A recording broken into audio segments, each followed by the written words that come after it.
Enregistre. Ça a l'air de marcher. Donc. Eh bien, écoutez, bonjour à tous, ou rebonjour à tous, ceux qui viennent d'arriver. Bienvenue pour ce conseil de pro un peu particulier, parce qu'on va pas aller dans la technique comme on a pu le faire avec les derniers conseils de pro qui étaient axés sur on va dire, les techniques de construction, sur les formateurs de Twiza qui venaient et puis qui montraient un petit peu ceux qui savaient et qui partageaient leur savoir. Aujourd'hui, c'est un autre type de technique qu'on va aborder. Le titre, vous le savez, de ce conseil de pro, c'est Réussir l'humain au cœur de son chantier. Donc l'art de donner envie, l'art d'allumer le feu et l'art de faire en sorte que ce feu perdure et se transmette, puisque c'est quand même le but de toute chose, c'est qu'elle ne s'éteigne pas. Et pour ça, on a invité Nathalie Trio. Nathalie Trio, qui est notre ingénieure pédagogique. Elle s'occupe des formateurs Twiza pour les faire passer de sachant à formateurs réellement, donc pour leur donner tous les outils pédagogiques et tous les outils de gestion justement de groupe pour pouvoir être les meilleurs formateurs possibles. Eh bien, je vais lui passer sans plus tarder la parole. Nathalie, comment vas-tu? D'accord. Je vais bien, je vais bien. Compte tenu des circonstances, je vais même plutôt très bien. Petit problème de santé, mais ça va, je suis là. Alors, avant d'être ingénieur pédagogique, je suis membre actif Twiza, je tiens à préciser. C'est arrivé après, hein, le coup de me mettre à former les sachants. C'est une chance, en fait, c'est arrivé par hasard et c'est génial. C'est vraiment une super opportunité. Euh, La petite, c'est vrai, c'est une parenthèse qui n'en est pas une parce que c'est important. On s'est rencontrés, enfin, on a finalement connecté d'abord par le réseau et c'est d'abord ton activité en tant que membre active du réseau qui a fait que Nathalie est là, mais Nathalie est ingénieure pédagogique et puis ça a coïncidé avec le lancement du pôle de formation et du coup, c'est avec ton grand sourire que tu es venu comment tendre. C'est pas, t'as pas tendu, enfin, nous, on t'a tendu la main. Je sais pas qui a tendu la main à qui, mais en tout cas, tu es venu nous rejoindre. Et Ça a été mutuel, hein, ça a été réciproque, en fait, quoi. Voilà. exactement. Donc voilà, c'est pour un peu de contexte et c'est vraiment la richesse et la force du réseau Twiza, effectivement. Mm, absolument. Euh, Ça y est, je sais plus par où je voulais continuer. Nathalie, tu t'appelles Nathalie Trio Oui, et tu es venue toute seule. oui, oui, mon chat est là-haut parce que sinon il va faire des bêtises. Je l'adore, mais il est chiant. Non, Euh, non. pardon, je dois regarder un peu trop de stand-up. Alors écoute, aujourd'hui, le programme, c'est de se poser des questions sur justement comment interagir dans le chantier. Je te propose de suivre un peu la trame suivante. Donc, on va d'abord se présenter, si tu veux nous en dire un petit peu plus sur toi, sur qui tu es. Et puis, on va parler du cadre relationnel qu'on peut installer quand on arrive dans un chantier. Enfin, les choses commencent bien en amont de ce qu'on peut imaginer, donc on va en parler. Une deuxième partie, ce sera tout ce qui va être le carburant du groupe. Qu'est-ce qui fait que un groupe fonctionne et qui fonctionne ensemble et qui fonctionne durablement. Et puis la troisième partie sera axée sur la notion de transmission et d'outils de transmission. Donc si ça te va, on peut commencer par une présentation peut-être un peu plus complète que celle que j'ai pu faire jusqu'à maintenant. Ok. Alors, avant de travailler avec Twiza et d'être avec Twiza, ça fait 26 ans en fait, que je travaille comme coach et formatrice en entreprise. Avant ça, j'ai travaillé en entreprise, essentiellement à l'étranger d'ailleurs, dans des fonctions où il y avait du management, il y avait beaucoup, beaucoup, beaucoup d'interactions avec tout un tas de gens très différents, de plein de milieux différents, de plein de pays différents. Donc, je me suis beaucoup intéressée à l'interculturel et aux différences, parce que les différences me semblaient intéressantes. Et puis, donc, quand j'ai décidé de devenir coach et formatrice, parce que j'ai pris un coach, en fait, et que je trouvais que c'est un beau métier, donc j'ai eu envie de le faire. Et alors, je me suis formée à des approches que certains connaissent peut-être. J'ai commencé par la PNL. Est-ce qu'il y en a qui connaissent? Ouais, d'accord. Et je parle pas du groupe de rap, hein, on est d'accord, c'est bien la programmation neurolinguistique. Je ne sais pas encore rapper, mais je crois que je ne saurais jamais. J'adhère pas, j'y arrive pas. Mais Avec un bon. petit vocodeur, franchement, Nathalie. Eh ouais, mais non, mais après, c'est tout un art, hein, et on ne peut pas tout savoir faire. Moi, non, le rap, j'y arrive pas. Donc, programmation neurolinguistique, par contre, ouais, j'ai trouvé ça vraiment passionnant, c'est très large, c'est vaste. Et ça me sert en pédagogie aussi, parce que le but de la PNL, c'est de modéliser les compétences, en fait, à la base, pour les transmettre. C'était ça le but de John Grinder quand il a fondé ça. Mais dedans, ben oui, il y a des outils de communication, de questionnement, de compréhension des fonctionnements, de ce qui se passe entre les deux oreilles, et c'est passionnant. Je suis aussi formée à l'analyse transactionnelle. Est-ce qu'il y en a qui connaissent ça? Aussi? Ouais, ah, d'accord, il y a Philippe qui connaît tout, j'y suis aussi, d'accord. Alors là, pour le coup, c'est plus seulement ce qui se passe entre les deux oreilles, c'est ce qui se passe entre les gens. Et c'est là-dessus qu'on va pas mal discuter aujourd'hui, parce que, ben oui, quand on parle de gérer un groupe, de gérer une relation, de communiquer, de faire en sorte que de prévenir des tensions, ben, c'est une approche qui peut être extrêmement pertinente. Moi, je m'y forme depuis, en fait, depuis 30 ans, si on regarde bien. Je suis en cours de certification, c'est sans fin cette histoire, hein. Donc, c'est pas une formule magique, c'est juste une façon de voir c'est des grilles d'analyse, c'est une compréhension des fonctionnements de la relation qui peuvent être vraiment très utiles dans tous les domaines, en fait, quel que soit le contexte. Et c'est extrêmement enrichissant relationnellement, c'est vraiment chouette. Si un jour vous avez envie de vous former, sachez que c'est une belle aventure, c'est sympa. Euh, je suis aussi certifiée MBTI. D'ailleurs, j'ai vu quelqu'un qui le mentionnait dans les questions. Il y a quelqu'un qui mettait le MBTI. Voilà. Est-ce que la personne qui le mentionnait est là? J'ai à ma surprise d'ailleurs, parce que je ne m'attendais pas du tout à voir le MBTI. C'était une- Céline. alors, le MBTI, c'est une. Ah, voilà, c'est Céline. D'accord. OK. Donc ça, c'est quelque chose aussi que j'utilise depuis 25 ans. C'est absolument passionnant. Ça, c'est Carl Gustav Jung. C'est encore un autre point de vue. Et c'est génial. Alors, le MBTI, on va pas l'aborder aujourd'hui parce que je déteste gadgetiser ce truc. C'est tellement riche, tellement profond, ça va tellement loin. Alors, c'est en fait le MBTI, c'est le nom du questionnaire. Ce qui m'intéresse, moi, c'est ouais, le questionnaire, ok, mais c'est surtout l'approche de Jung, c'est de comprendre quels sont les processus mentaux fondamentaux et d'en tirer des conséquences sur les personnalités. En fait, ça permet de déterminer le type psychologique d'une personne. Et moi, avant d'être certifiée MBTI, j'ai surtout lu Jung. Pas facile au début parce qu'il est particulier, le monsieur, mais c'est passionnant. Et ça permet vraiment pour soi déjà de comprendre comment on fonctionne et puis d'avoir une meilleure compréhension, un meilleur accueil des fonctionnements différents de l'autre, qui sont certainement différents, mais souvent complémentaires.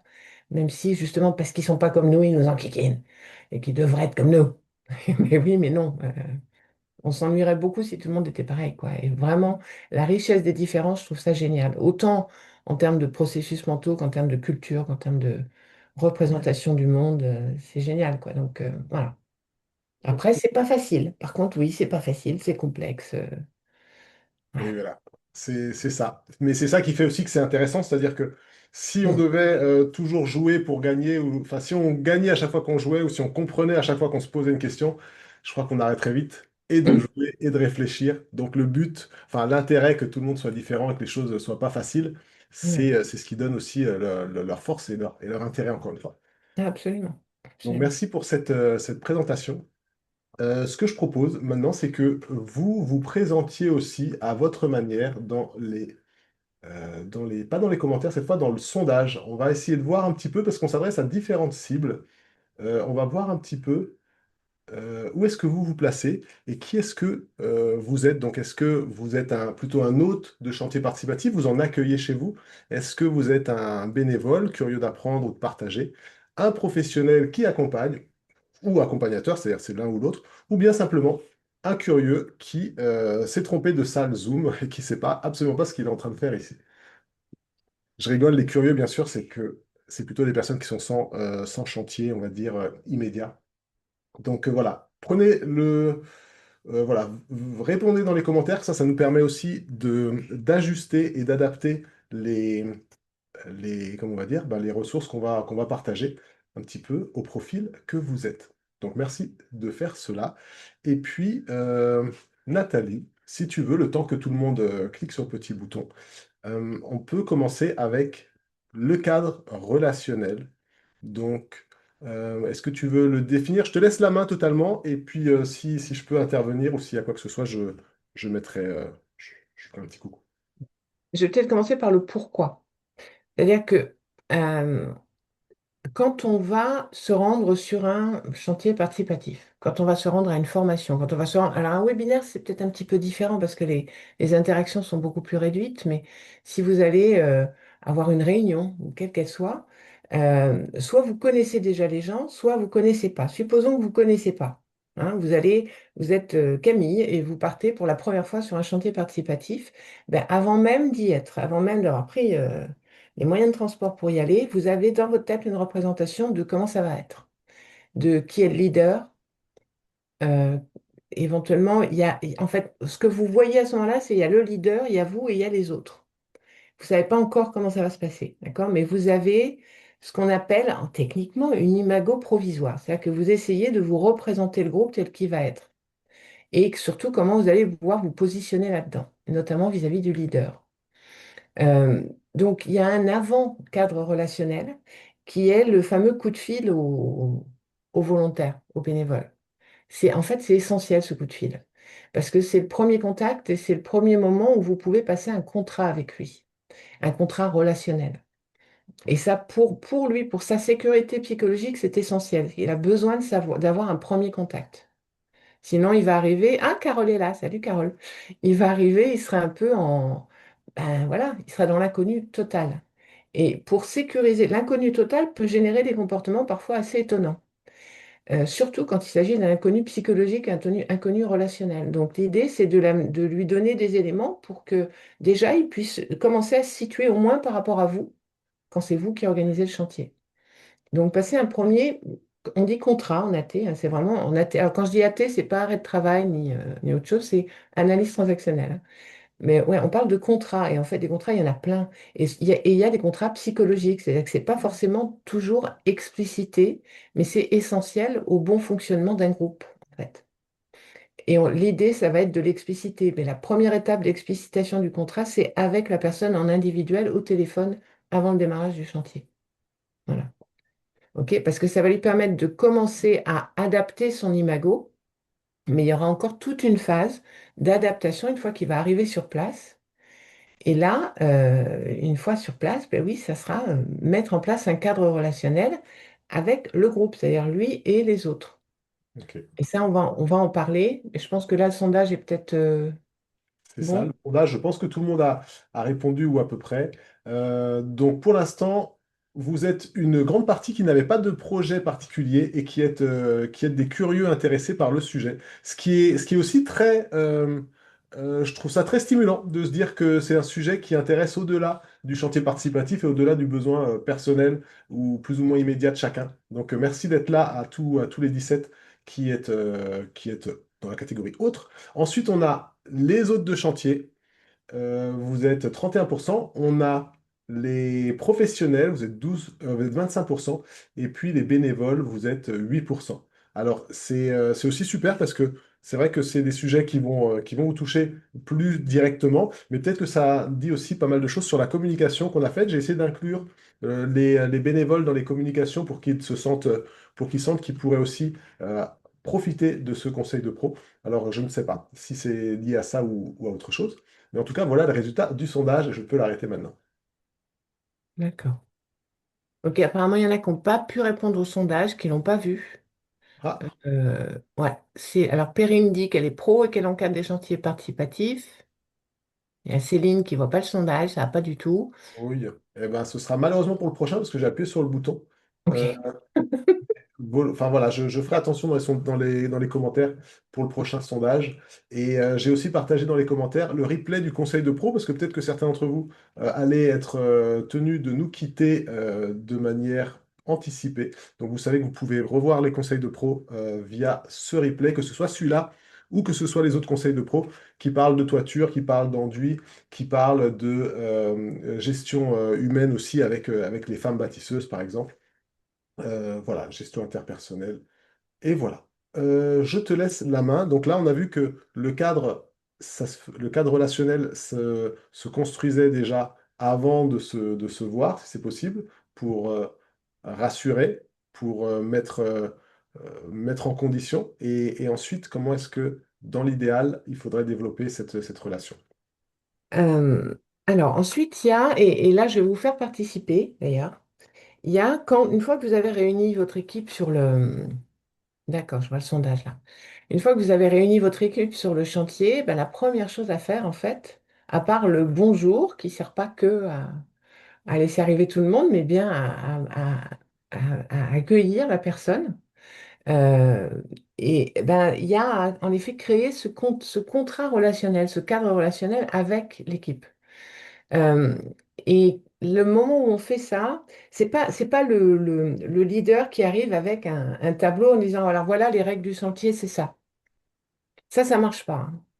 Ouais. Parce que c'est vrai, quand on dit cadre, des fois, des fois, on entend quelque chose de vraiment de très, de très contraint ou contraignant, Ouais, mais c'est ouais, pas comme ça qu'il faut le prendre. voilà. D'ailleurs, il y avait une question autour de ça. L'idée, c'est absolument pas que ce soit liberticide, bien au contraire. L'idée du cadre relationnel, c'est qu'il puisse donner à chacun la possibilité de mettre en œuvre toute sa puissance d'action. Et pour ce faire, il y a besoin d'éléments dans ce cadre. Et il y a surtout besoin qu'il soit co-construit. Donc ça veut dire, et c'est pas après coup, c'est en fait dès le démarrage. Quand j'anime une formation, je le fais au début. Il y a des fois, les gens sont surpris, se demandent ce qu'elle veut la dame. C'est parce que le groupe ne va pas fonctionner si on ne pose pas ce cadre. Et que si jamais il y a des dérapages, des problèmes relationnels au cours de la formation, il va servir pour recadrer. Mais la plupart du temps, je n'ai même pas besoin de recadrer, parce que puisque c'est eux qui l'ont construit, c'est leur cadre. C'est pas le mien. D'accord? C'est notre cadre. Et ça, c'est super important. Donc, pour le faire, la question que je pose, c'est de quoi avez-vous besoin pour que ça se passe au mieux pour vous? Pour passer les meilleurs moments ensemble, de quoi avez-vous besoin en termes de principes relationnels? Sur quels principes on se met d'accord? Et puis, bien sûr que vous, en tant qu'hôte, vous avez des principes qui sont incontournables, mais vous allez les amener au fur et à mesure. C'est pas la peine de les amener dès le démarrage, parce que sinon, ça va couper court à... Il faut vraiment amener d'abord les gens à s'exprimer là-dessus, de quoi ils ont besoin. Et pour ce faire, hein, pour l'expérimenter, ce truc-là, ben, vous allez aller sur Klaxoon. Là, je te propose de mettre dans le chat le lien vers un board Klaxoon. Alors, Klaxoon, il y en a qui connaissent? Levez la main si vous connaissez. Oui, non, ouais, Philippe. Ah, Philippe, il connaît tout, hein. Dingue. Euh, Et klaxon, ouais, super. Donc, c'est un grand tableau blanc sur lequel vous allez pouvoir aller coller des post-it numériques. Alors, je vais peut-être le partager d'ailleurs. Est-ce que je peux partager là? Oui, tu peux partager ton écran, bien sûr. Alors, normalement, Et j'ai mis le lien dans les commentaires, donc si vous le cherchez, vous devez ça, le trouver. Posez le cadre relationnel c'est pas ça. avec le lien Go Klaxoon. Ah non. Alors, attendez, bougez pas, j'ai tout Pas quitté. à cliquer dessus et Ouais. pendant que ça se configure, je vais vous passer un deuxième petit sondage, comme ça on aura le temps de mettre tout ça en place. Où sont-ils? Attends, il faut d'abord que je me connecte hein, pour qu'ils puissent se Ouais, connecter. Alors, avant de vous connecter, avant de vous connecter, que je vous explique, pour ceux qui ne savent pas se servir de klaxon, je vous explique comment on s'en sert. Est-ce que j'ai votre attention? Euh, vous voyez, c'est un grand tableau blanc, on peut zoomer, dézoomer, il y en a qui sont déjà dessus. Et puis, vous avez en bas à gauche une petite barre d'outils avec, là, on voit des petits carrés de couleurs, c'est des post-it. Donc, vous cliquez là, et puis vous choisissez la couleur que vous voulez, là, ça n'a aucune importance. Et puis, vous allez le poser sur le board, et là, vous pouvez écrire dedans votre idée, hein. Vous écrivez votre idée dans le post-it qui veut bien s'ouvrir, s'il te plaît. Qu'est-ce qui s'est passé? Quelqu'un m'a enlevé mon cadre. Qui là m'a enlevé mon cadre? ah, quelqu'un a enlevé le cadre relationnel. Ça commence mal. Ça va pas du tout. Je vais en remettre un autre. Non, mais je me fais pas avoir comme ça, moi. Attends, hop là, on va faire comme ça. Et puis, je vais y mettre un peu de couleur. Est-ce que je préfère un peu d'épaisseur? Voilà, et je vais te le verrouiller, le machin, comme ça, personne ne peut y toucher. Non, mais voilà. Donc, dans le cadre, vous allez poser votre post-it. Vous double-cliquez dessus pour pouvoir écrire dedans. Si vous cliquez dessus simplement et que vous cliquez sur le crayon là, ça vous l'ouvre et vous écrivez votre idée. D'accord? Puis une fois que vous avez fait ça, vous cliquez sur la petite flèche bleue qui est là. Et hop, ça va le coller sur le board. Et là, après, vous pouvez le déplacer si vous voulez. Bon, il y en a qui ont collé plein de post-it, mais pour l'instant, il n'y a rien dedans. Donc, le meilleur moyen, c'est de cliquer sur le post-it et de cliquer sur le crayon dans la barre d'outils. Est-ce que tout le monde voit ça? Christine l'a vu.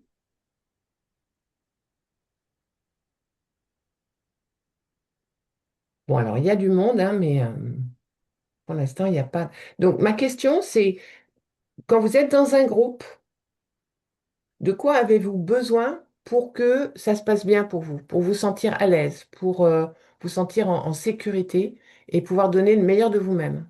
De quoi avez-vous besoin en termes relationnels? Ah, je vois qu'il y en a qui arrivent à écrire, ça y est.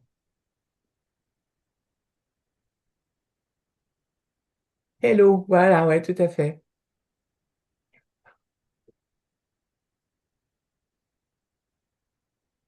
Vous pouvez si quelqu'un veut prendre la parole, vous pouvez, hein.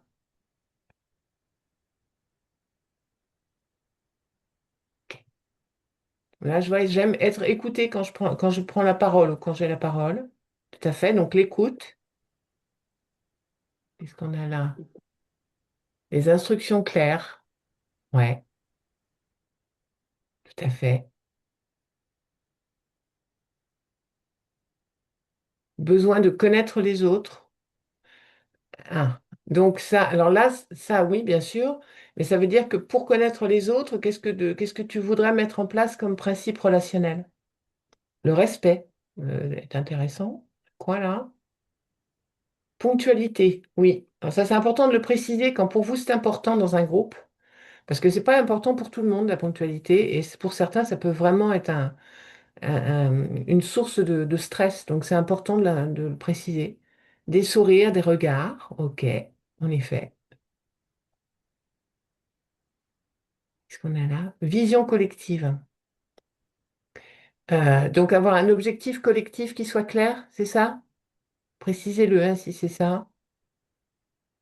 Me sentir intégré au groupe dès le début. Alors, oui, mais qu'est-ce qui justement, parce qu'on est bien, ça, c'est bien ça tout le truc. Comment faire pour se sentir, de quoi tu as besoin en termes de principes relationnels dont tu es sûr qu'ils vont être respectés pour pouvoir t'intégrer au groupe dès le début?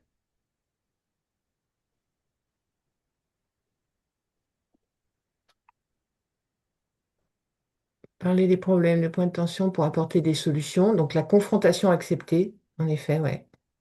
Douceur, écoute entre chacun, bienveillance, honnêteté, clarté dans la communication. Bonne ambiance, bah oui, c'est mieux, hein, on est d'accord. Personne détendue et souriante. Échanger quelques blagues, parler librement. Alors, donc on est bien dans le sourire et la bonne humeur, ok, mais pour qu'il y ait cela, pour qu'il y ait sourire et bonne humeur et que vraiment ça se maintienne, il faut d'autres choses, quoi, justement. Il faut des trucs qui sont peut-être. Je vois bienveillance, en effet, qu'on peut définir parce que c'est un peu vague. Tout le monde en parle de la bienveillance, vous avez remarqué, hein. Qui est Cohérence. contre la bienveillance? Hein, qui est contre la bienveillance? Dites-le tout de suite, hein, comme ça, ouais. Alors, je vois confiance. Confiance, justement, c'est ça le sujet. C'est comment construire la confiance entre nous. De quoi avez-vous besoin pour vous sentir en confiance en termes de principes relationnels? Qu'est-ce qui vous met en confiance en termes de principes relationnels? Vous voyez, la confiance, ça ne se décrète pas. On ne peut pas mettre confiance dans le cadre relationnel. On ne peut pas dire à quelqu'un qui vient d'arriver, c'est bon, fais-moi confiance. Il ne te connaît pas, donc il ne peut pas. Donc c'est qu'est-ce que je mets en place comme garde-fou, comme en fait, dans tout ce que vous... Ah, je vois non-jugement, ok, qu'on peut... Alors oui, non-jugement, c'est bien, mais c'est formulé négativement. C'est-à-dire que c'est non-jugement, il y a jugement dedans. C'est important que les mots qui sont dans le cadre soient clairs tout de suite. Il vaut mieux mettre bienveillance, chercher le positif plutôt que non-jugement. Vous voyez? Bienveillance, c'est chercher le positif, hein. Besoin de savoir quelles sont les attentes. Oui, alors je vous disais euh, que qu'est-ce que je vous disais d'ailleurs? Oui, que la confiance. Donc, pour construire cette histoire de confiance, ça veut dire que dans ce cadre, il va y avoir différents types d'éléments. Je vois qu'il y en a qui ont dit, vous voyez, par exemple, on a ponctualité, respect, des sourires et des regards. Est-ce que quelqu'un, j'ai vu, règles de sécurité, exactement, ça c'est important. Ça va sécuriser. Si on a l'impression qu'on arrive dans un truc où c'est un petit peu à la... Là, va, comme je te pousse, ça va pas le faire. Présentation claire, vous voyez, ça, c'est là, on est sur j'ai besoin de structure. Alors ça, le besoin de structure chez l'humain, c'est un besoin de base. Nous avons besoin d'avoir des repères, d'accord? Qu'ils soient relationnels, qu'ils soient sur les directives qu'on va me donner, sur les objectifs qui sont atteints, sur ce qu'il y a à faire, sur la technique à mettre en application. J'ai besoin de structure. Et ça, c'est n'importe quel être humain. Une vue d'ensemble, ouais, ça peut être bien. Ça, ah oui, et c'est très vrai sur les chantiers, ça. Dans tout ça, en fait, il y a deux types d'éléments. Il y a des règles et il y a des permissions. Moi, là, il y a une permission que je ne vois pas et qui pourtant est absolument essentielle. Vous arrivez sur un chantier. Alors, je vais vous demander juste votre attention. Vous arrivez sur un chantier, vous n'y êtes jamais allé avant, vous ne savez pas ce que vous allez faire de vos 10 doigts, en fait. Qu'est-ce qui va vous être indispensable pour vous sentir à l'aise?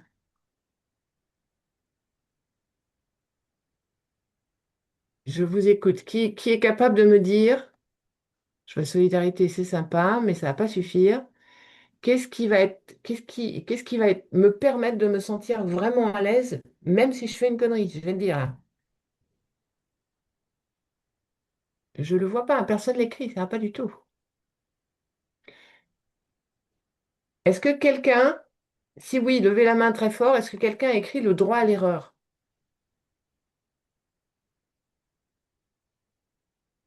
Ah, c'était pas l'apéro, Nathalie, du coup? Eh ben non, Ah, mince. eh ben non. L'apéro, c'est après, déjà, hein, pas dès le matin. Mais le droit à l'erreur, c'est absolument essentiel. Ça, c'est le truc qui fait que vous pouvez avoir des gens qui vont venir vous voir parce qu'ils ont fait une connerie, plutôt que de continuer ou d'essayer de planquer sous le tapis. Si vous ne donnez pas le droit à l'erreur, ils vont planquer sous le tapis. Et vous allez découvrir des trucs après. C'est pas une bonne idée. Donc, il faut l'expliciter. Les gens ne se donnent pas automatiquement le droit à l'erreur. C'est pas automatique. Donc, il faut bien l'expliciter et bien l'expliquer et bien le démontrer. C'est-à-dire vous-même aussi, éventuellement, si vous faites une connerie, dites-le, quelle que soit la nature de la bêtise que vous faites.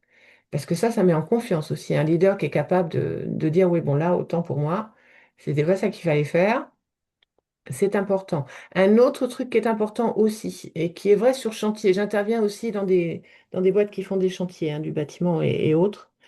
Euh, c'est un autre droit. Quel est l'autre droit qu'il y a sur chantier, messieurs les pros, messieurs, mesdames les pros d'ailleurs, mesdames et messieurs les pros, quel est l'autre droit sur chantier?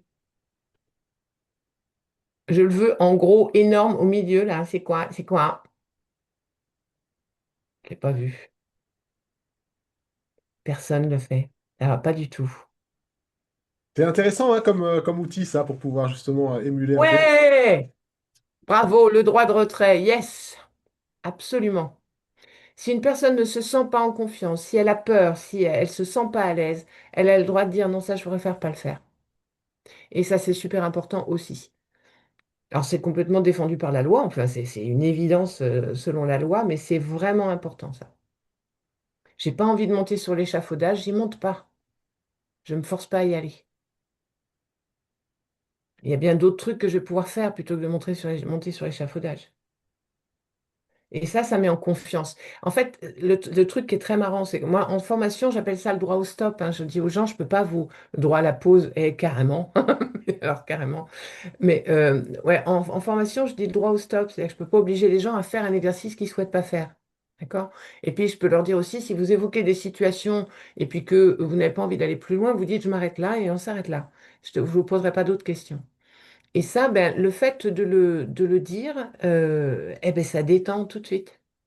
C'est-à-dire que ceux qui ont peur de faire tel ou tel type d'exercice, de devoir faire telle ou telle chose, eh ben, ils se disent, bon, si je suis pas obligé, déjà, c'est mieux. D'accord? Et puis, ben, ce qui fait ça va être beaucoup, peut-être plus accessible, en fait. Et ils le feront. OK. Alors, il y a quelque chose de collectif, là. Je vois collectif, collectif, collectif, collectif, collectif partout. Il y a quelqu'un qui aime les collectifs. OK, objectif de la journée, règles de sécurité qu'il faudra clarifier. Donc vous, alors les règles de sécurité, c'est important d'en parler, c'est important qu'elles soient là, mais ça ne fait pas partie du cadre relationnel. Ce sont les règles de sécurité, je dirais que c'est à traiter séparément pratiquement. En soi, c'est un cadre, les règles de sécurité que vous mettez sur votre chantier.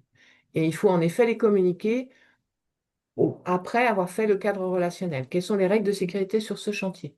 Qu'est-ce qui est incontournable? Qu'est-ce qu'on ne peut pas accepter? Qu'est-ce qui doit être fait? Le port des EPI, les autres trucs. Pouvoir exprimer des idées pour faire évoluer et apprendre, ouais. Voilà. OK. Ah, très bien, j'aime bien ça. Qui sera médiateur en cas de conflit? En effet, ça peut être très important de le créer dès le début, ça. Mettre en place qui sera médiateur. Alors, si la seule personne stable sur le chantier, c'est l'hôte ou le pro, ben, soit il a les... Alors, on va y venir, hein, entre l'hôte et le pro, il y a peut-être deux rôles différents, mais c'est vrai que le rôle de médiateur, soit à chaque fois que vous avez une nouvelle arrivée, il y a un médiateur dans l'âme qui est là, soit il faudrait que ce soit vous qui preniez ce rôle-là, en tant qu'hôte ou en tant que pro. Mais avoir en place un médiateur, oui, c'est important. Y a-t-il des choses, tu vois des choses que je vois pas? Il faut Non, que ce j'étais soit... en train d'expliquer dans les commentaires à quelqu'un qui n'était pas sûr de savoir comment faire son post-it. Donc, Ah, d'accord.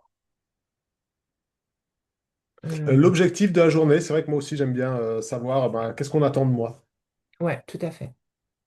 Et ça, c'est d'autant plus vrai avec les jeunes, mais c'est vrai pour tout le monde. C'est-à-dire qu'on a besoin de savoir où on va, quoi.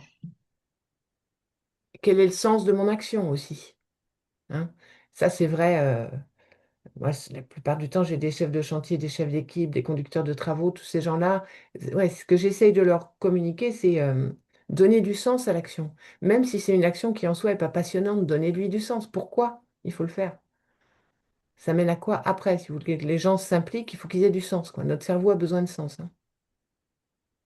Apprendre à se connaître, brise-glace, oui. Alors, mettre un brise-glace dès le départ, ça peut être sympa. Avant même de faire le cadre relationnel, si vous avez besoin de faire un brise-glace, ouais, c'est intéressant. Dispersion émotionnelle. Qu'est-ce que quoi? Besoin de savoir quelles sont les attentes de chacun pour éviter les dispersions émotionnelles individuelles. Alors, est-ce la personne qui a écrit ça, on est un peu là-dedans, hein. Quand on crée le cadre relationnel, c'est un petit peu pour que chacun puisse exprimer ses attentes, en fait. Et que oui, on puisse en effet. Alors, collective, est-ce qu'on peut? Un planning, absolument. Structuration du temps, on est d'accord. C'est important. À quelle heure on fait les pauses? À quelle heure on termine? À quelle heure on démarre le matin? Euh, Et puis pensez aux besoins physiologiques, mais ça vous le savez, ça fait partie des bases, hein, quand on fait un chantier participatif. Mais qu'est-ce qu'on mange? À quelle heure on mange? Qu'est-ce qu'on peut boire? Quand est-ce qu'on peut boire? Où on peut boire? Les WC, tout machin. Visite des lieux, présentation des tâches. La visite des lieux, je dirais que ça sera après le cadre relationnel. Ou alors, en fonction du lieu, si vous estimez que c'est avant, ben faites la visite du lieu avant. Ça permet de prendre contact aussi, la visite du lieu, c'est vrai. Un peu de compassion quand j'ai du mal à m'exprimer. Ouais. Mhm. Tout à fait. Pourquoi je n'arrive pas à... Droit au repos. Oui, puis surtout si à un moment, ben voilà, je me sens pas bien, j'ai besoin de me reposer, ben je me repose, quoi. Alors, ça, on l'a dit. Bon, ben c'est pas mal tout ça. Vous Mhm. voyez, vous êtes combien? On est combien là? Combien ils sont en Au tout? total, alors à l'intérieur, on est de 54 quand même aujourd'hui. Eh Là, ouais. en direct en ce moment. Ouais. Bon, on a des gros droits de retrait et droits de pause et droits de repos, et on est d'accord, mais on a quand même beaucoup. Vous voyez que le fait de le co-construire, là, si on devait passer, je sais pas moi, un chantier participatif, on peut discuter sur cette base-là, quoi. Vous voyez, c'est vraiment l'idée, on en discute de quoi on a besoin. Est-ce que tout le monde est OK avec ça? Et puis on le pose. Alors, il y avait la question de savoir est-ce qu'une fois que c'est posé, c'est pas gravé dans le marbre, c'est vivant.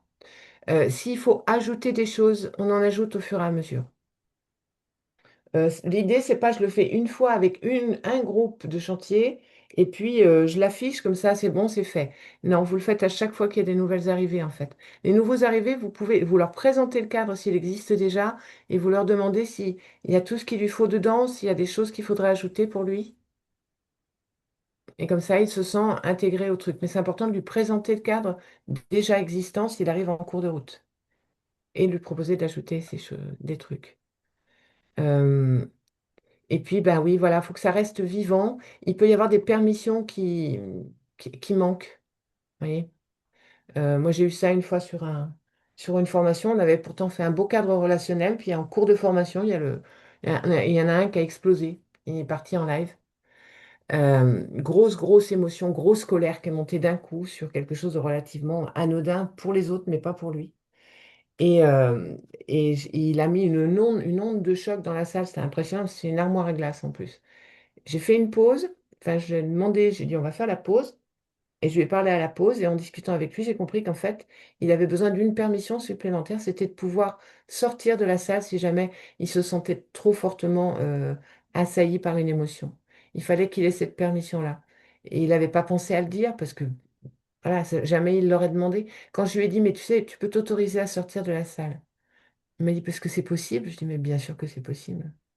Vous voyez, il y a des permissions qu'on ne se donne pas. C'est important de pouvoir se les donner. Donc parfois, on va voilà, rafraîchir le cadre s'il n'y a pas tout dedans, quoi.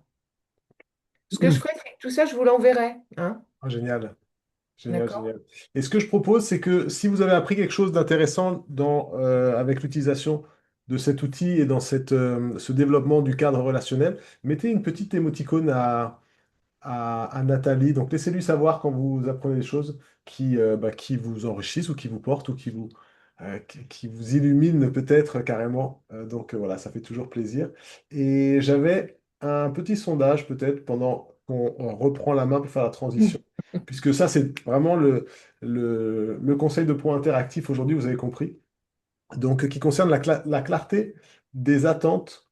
La clarté des attentes. Alors, juste en toute sincérité, vous êtes beaucoup de professionnels, vous êtes beaucoup d'hôtes de chantier. Est-ce que quand vous avez lancé des chantiers, quand est-ce que ce contrat ou quand est-ce que ce cadre se mettait en place? Ou comment plutôt? Est-ce que c'est un contrat explicite? Est-ce que c'est de manière plutôt informelle? Est-ce que on pose pas trop les règles et puis on voit comment ça avance? Ou bien c'est en mode pompier? Donc je vous laisse lire les propositions de réponse. Et puis on va tout doucement basculer vers le deuxième sujet Mm. de cet entretien, qui va être une fois que la flamme est allumée, comment est-ce que on garde cette vitalité-là, une fois qu'on a justement mis tout le monde en confiance, quand tout le monde sait où il est, quand tout le monde sait où il va, comment est-ce qu'on fait en sorte de maintenir cette dynamique? C'est la deuxième partie. Je te laisse la main, Nathalie, et puis comme Oui, dit, tout à fait. si je peux intervenir, Euh, avec plaisir. et là, ce qu'on va aborder, c'est un autre besoin primaire, en fait, un besoin physiologique de l'humain, mais il n'est pas, on ne le dit pas dans la pyramide de Maslow, et pourtant il y est. Euh, c'est le besoin de reconnaissance. Alors, je vais vous raconter une petite histoire et je vais vous demander de me répondre à main levée je vais vous poser une question à la fin. Donc, répondez... ah non, pas à main levée. Ça va pas être ça. Non, dans le chat, répondez un, deux ou trois. Vous verrez. Ouais, Donc, l'histoire, c'est... on met, alors c'est vraiment une expérience qui a été faite sur des rats. Hein. Les rats sont des animaux extrêmement sociaux. D'accord? Et puis ils sont pas si méchants que ça au final. Donc, on met un rat dans une cage avec à boire et à manger en quantité suffisante et régulière, et de temps en temps, on vient le caresser. Dans une deuxième cage, on met un rat avec à boire et à manger en quantité suffisante et régulière, et il reçoit des décharges électriques par le fond de la cage. Et puis dans une troisième cage, on met un rat avec à boire et à manger en quantité suffisante et régulière, et puis rien d'autre. Lequel des trois tombe malade? Alors, répondez en un, 2 ou 3. Est-ce que c'est le premier qui a à boire à manger des caresses, deuxième, boire à manger des charges électriques et troisième qui a à boire et à manger? J'attends vos réponses. ça sent le Alors, piège oh là, il y a le 3 qui arrive en tête apparemment, il y a quelques deux. Ça sent le piège? Ça va être 3, dit Justine, d'accord. Il y a le 2 avec la décharge électrique, un 2 3 aussi. Non, le premier qui tombe malade, c'est pas les un 2 3. Il y en a un qui tombe malade. Et pourtant, il a à boire et à manger. Ok. Donc oui, alors là, statistiquement, là, mes yeux ont fait le calcul. 3 arrive en tête et oui, c'est le 3. Alors ceux qui mettent un, il faudrait qu'on se parle. Euh, alors non, les caresses, ça rend pas malade, hein, en tout cas pas un rat. Euh, non, c'est bien le 3. En fait, le 3, ce qui lui manque, c'est... Ben, enfin, en fait, il lui manque un truc. On est d'accord. Il y en a un, il a des caresses, donc il sent quelque chose. L'autre, il a des décharges électriques, il sent quelque chose aussi. Le troisième, ce qu'il sent pas, c'est qu'il existe, en fait, qu'il existe pour l'autre. Et l'être humain a besoin de savoir qu'il existe pour l'autre. C'est un besoin fondamental. Euh, si vous voulez, l'indifférence tue, on le sait, hein, c'est une autre façon de le dire, hein, mais et c'est vraiment, alors chez le nourrisson, c'est juste un besoin vital, puisque sinon son cerveau ne se développe pas. Chez l'adulte, c'est juste que si il n'a pas de reconnaissance, il tombe malade, réellement. Et sur un chantier, ben, c'est un lieu où on peut vraiment des signes de reconnaissance, il y en a des tonnes, hein. Celui qui a des caresses, là, Laura qui a des caresses, on est sur les signes de reconnaissance positifs. C'est plus que de l'attention, c'est en fait sentir qu'il existe. Mais en effet, c'est avoir l'attention des autres. C'est-à-dire qu'on va essayer de savoir qu'on existe. Alors quoi? Qu'est-ce que j'ai vu? J'aurais cru que c'est l'injonction plus et moins le 2. J'ai pas compris. Euh, En fait, le truc, c'est que... mais c'est un besoin... Alors, je voulais pas vous faire la version gore parce que c'est pas sympa. Mais en gros, pour l'être humain, c'est vraiment être touché, sentir l'autre, sentir que l'autre a de l'affection pour nous. Pour un nourrisson, c'est vital, hein, sinon il meurt, d'accord?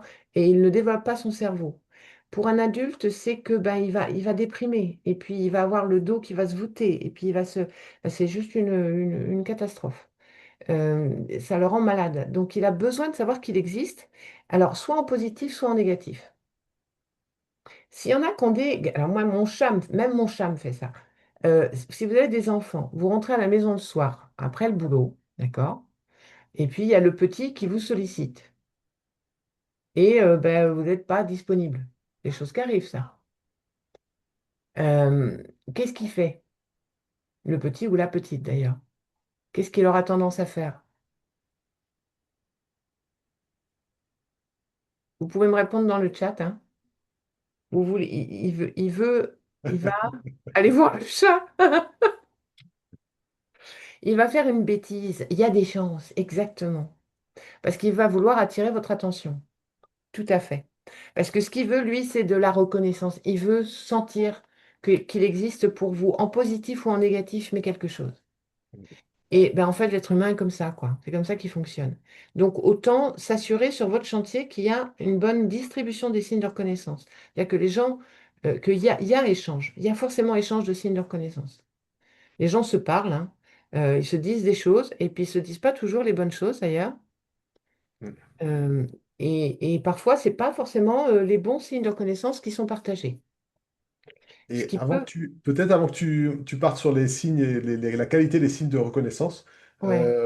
je veux juste partager que quand on a préparé ce conseil de pro, on en a parlé ensemble et je me suis dit, mince, mais en fait, dans ma façon d'agir sur certains chantiers participatifs, ceux que j'accompagne pas, ou en tout cas les chantiers participatifs où je vais en visite, ou bien chez les amis aussi, il m'arrive souvent de savoir, bah, on arrive, moi, je suis assez jovial, donc le contact passe bien. En tout ce qui est les présentations, etc., il n'y a pas de problème. Après, quand on commence à travailler, je vais avoir tendance à savoir ce que j'ai à faire et puis commencer à le faire un petit peu dans mon coin. Et je le fais un peu dans mon coin, pour pas forcément déranger les autres, pour que l'accompagnant puisse jouer son rôle d'accompagnant et pas venir, comment on va dire, ramener ma fraise si c'est pas forcément à moi de la ramener. En tout cas, que chacun soit à sa place. Et puis aussi par peut-être un petit biais autistico, comment, autistico ouvrier, je ne sais quoi, qui fait que ben, je suis vraiment concentré sur ma tâche et je prends plaisir à être juste concentré sur ma tâche. Et je dis ça parce que en échangeant avec toi, je me suis rendu compte que en faisant ça, finalement, je faisais la pire des choses que je pouvais faire par rapport à l'exemple des rats. Donc, si nous réagissions comme des rats, c'était finalement de donner peu de signes de reconnaissance au bout d'un moment à d'autres personnes. Et du coup, cette conversation m'a beaucoup éclairé. Et sur mes prochains chantiers, je vais vraiment faire plus attention à donner plus de ces signes-là. Et voilà, c'est ce que je voulais juste te dire et te remercier aussi, Nathalie, pour cet éclairage. Je t'en prie. En effet, c'est des choses simples, hein, on le fait sans y penser, quoi. Le bonjour du matin, le fait de parler de boulot, oui, mais pas que, et puis voilà, de se dire des choses positives et ou négatives. Il y a des fois où il y a des choses à dire aussi, hein. Ça ne peut pas être que des fleurs. Donc, ce que j'ai envie de faire, c'est que vous essayiez de noter là aussi, encore avec Klaxon, le type de signe de reconnaissance que vous entendez sur les chantiers et de les mettre dans la bonne catégorie. Déjà, est-ce qu'ils sont positifs ou négatifs? Et puis ensuite, vous verrez, il y a conditionnel, inconditionnel. Je vous expliquerai ce que ça veut dire.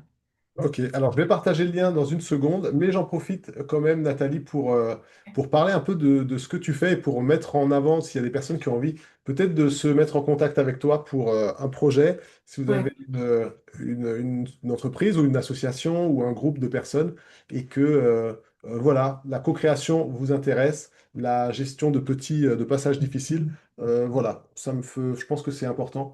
Enfin, pour moi, c'est important que tout le monde sache bien que s'ils veulent te trouver, ils peuvent le faire et que tu peux apporter tes services. Donc j'ai mis ça dans le chat, avec aussi les formations Twiza, parce que je rappelle que tu les accompagnes. Donc il n'y a pas un formateur Twiza aujourd'hui qui n'est pas passé entre tes mains expertes.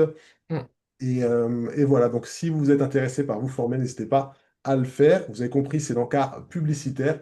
Et puis en dessous, le replay des conseils de pro pour ceux qui partiraient de manière anticipée. Voilà, donc ça c'est dans le chat. Et puis c'est celui des bonnes pratiques, c'est ça, Nathalie, le klaxon des bonnes pratiques? Ah non, ah oui, signe de tiens, non, reconnaissance. non, je l'avais mis, non, je pensais aller directement sur Ah, les sur le sites de même? reconnaissance et qu'ensuite on fasse les bonnes pratiques. C'est comme tu veux. Oui, oui, oui, très, très, très bien. Donc, c'est un autre lien, je vois, donc je vais quand même.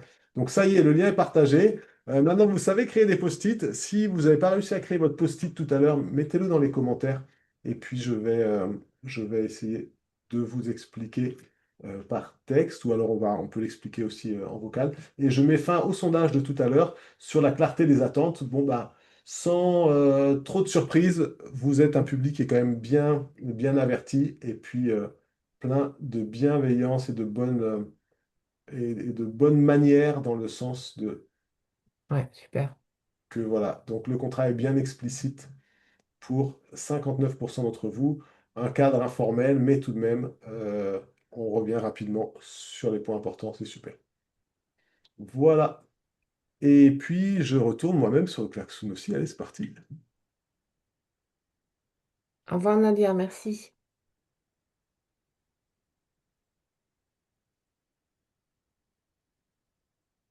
Donc là, ouais, ce que je vous demande de noter, c'est quelles phrases, c'est surtout des phrases hein, pour le coup, quelles phrases vous avez pu entendre sur les chantiers que vous pouvez considérer comme des signes de reconnaissance, positifs ou négatifs,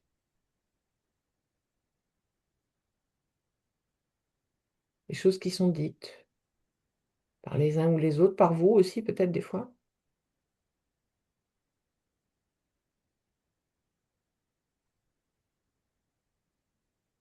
Allez, c'est parti. Et il nous manque la petite musique, hein. Nathalie, tu vois, on n'a pas Tu veux que pensé. je mette... Ah ouais, mais alors, attends.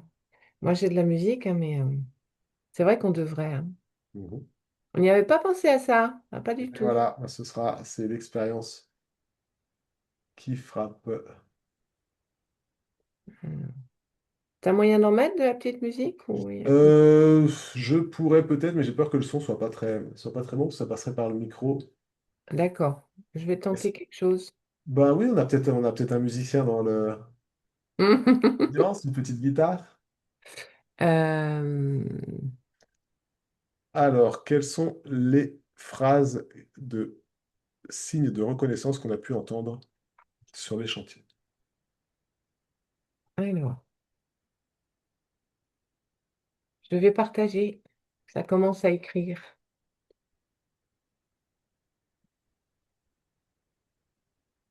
Tu as le bon geste, bravo, continue ainsi, super. C'est pas si mal. Alors, c'est pas si mal en positif. Ouais, tu es nul, voilà, oui, ça, on est bien dans le négatif, on est d'accord. Mais c'est pas si mal, c'est pas du franchement positif en fait. Si c'est dans l'idée d'encourager, ben, il y a peut-être moyen de faire autrement. Je vais te montrer comment améliorer ton geste. Alors, je vais te montrer comment améliorer ton geste. C'est pas un signe de reconnaissance en soi, mais c'est très bien de le dire. C'est bien, tu te débrouilles bien. Ok, c'est bien, tu te débrouilles bien. Alors, j'ai vu que vous avez mis un conditionnel. Vous avez tout mis tout ça en inconditionnel. On est plutôt sur... Voilà, c'est plutôt l'inverse. Le résultat est joli, c'est sympa ça. Euh, Zut. Le merci, c'est un signe de reconnaissance positif inconditionnel.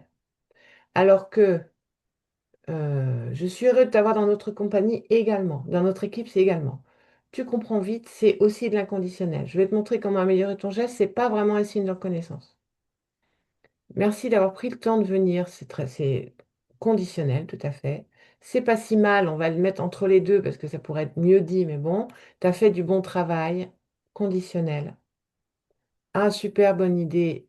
Conditionnel. Tu comprends vite ici. Voyons voir. Merci, merci. C'est bien ça. Ou, tiens, regarde, tu pourrais aussi faire comme ça t'aiderait. Alors, c'est de l'attention. On va le mettre là, hein. C'est une attention que vous donnez, mais c'est pas un signe de reconnaissance en tant que tel. C'est important de faire la différence entre les deux. C'est-à-dire que ça ne s'adresse, c'est pas à la personne, c'est pas par rapport à, c'est ni sur elle, ni sur ce qu'elle a fait, c'est juste, voilà, vous êtes présent. Bon, la présence est un signe de reconnaissance, hein, on est d'accord. Mais pourquoi il y en a qui mettent ça partout, là, hein? Je me permets de te couper. Vous êtes quelques-uns à peut-être avoir des soucis pour créer un post-it. Est-ce que tu pourrais créer un post-it, Nathalie? Juste recréer un post-it pour que tout le monde Entrée, voit bien comment d'accord. ça marche. Donc là, je clique sur la petite barre en bas gauche. Ouvre si le monde voit. Je prends un post-it, je le mets sur le bord là. Et là, il y a une petite barre qui s'affiche au-dessus. Et dans cette barre, il y a un crayon. Et je vais cliquer sur le crayon et ça m'ouvre le post-it. C'est une façon de... Et puis là, je vais écrire mon idée. Et ensuite, je clique sur la petite flèche qui est dans le carré bleu foncé en haut à droite du post-it. Et ça va coller mon post-it sur le board. Et après, je peux le déplacer là où je veux. Et je crois même qu'on peut cliquer directement sur le... Quand on va dans les post-it de couleur, Oui, on peut aussi à faire, on droite. peut aussi tenter de le mettre là et de faire, voilà, là aussi comme ça, Ah non, simplement. c'était pas comme ça que je voulais dire. Ah bon? C'est- Quand tu vas dans... Tu cliques sur post-it de couleur, comme ça ils apparaissent, et tout à droite, tu as un post-it transparent qui est blanc. Ouais. Voilà. Ah oui, mais là, tu écris du texte sur le board, c'est pas un post-it, ça. Ah ouais? Bah vas-y, essaye, parce que chez moi, ça marchait. Ah, Tu vois. comme ça, ouais. Ouais, d'accord. Moi, non, je l'utilise pas assez celui-là. Chaque fois, j'écris. Mais oui, d'accord, oui, ça fonctionne. Mm. Alors, vous formez une super équipe.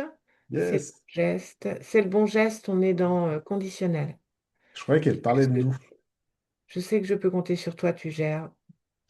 Besoin d'aide, c'est de l'attention, mais c'est pas un signe de reconnaissance en tant que tel. Tu es nul, attends, laisse, je vais faire. Malheureusement, oui, c'est plutôt de l'inconditionnel négatif. Faut être un peu plus rapide, ouais, c'est du négatif inconditionnel, mais enfin, tu as rien compris pourquoi tu fais ça, enfin. Oui, tout à fait, c'est du négatif inconditionnel. Alors, je préfère qu'on arrête de travailler ensemble, tu m'agaces, c'est du négatif inconditionnel, hein. Et tu m'agaces. Si tu n'y arrives pas, laisse tomber. Euh, Alors oui, c'est du négatif, inconditionnel, conditionnel, je suis pas sûre. Et surtout, c'est à quoi ça, qu'est-ce que ça amène, quoi. Là, l'idée, qu'est-ce qu'on voit sentir la compétition dans l'équipe? Parfois, certaines personnes veulent à tout prix finir, ou à tout prix aller vite, ou à tout prix porter quelque chose de lourd pour se prouver qu'il ou elle est forte. Mhm. Oui, bon là, moi, je retourne au cadre relationnel, hein, là, dans ce cas-là. Se mettre d'accord sur comment on va fonctionner ensemble et sur les attentes, qu'est-ce qui est attendu, les objectifs, etc. Suite à une erreur, je t'ai déjà dit pourtant. Ouais, je t'ai déjà dit pourtant, hein. Là, en fait, le truc, hein, c'est que c'est inconditionnel. Alors, je précise maintenant qu'un signe de reconnaissance inconditionnel, il s'adresse à la personne. Donc, un merci, un tu es nul, un faut être un peu plus rapide, c'est la personne. D'accord? Alors que le signe de reconnaissance conditionnel, c'est un attribut ou une action de la personne. Inconditionnel, ça sera tu es belle. Conditionnel, c'est tu as une jolie robe. Ou tu es super. Alors, qu'est-ce qu'on avait comme conditionnel inconditionnel qui était génial? Je suis heureux de t'avoir dans notre équipe. Ça, c'est de l'inconditionnel. C'est toi que je suis heureux de t'avoir toi dans l'équipe.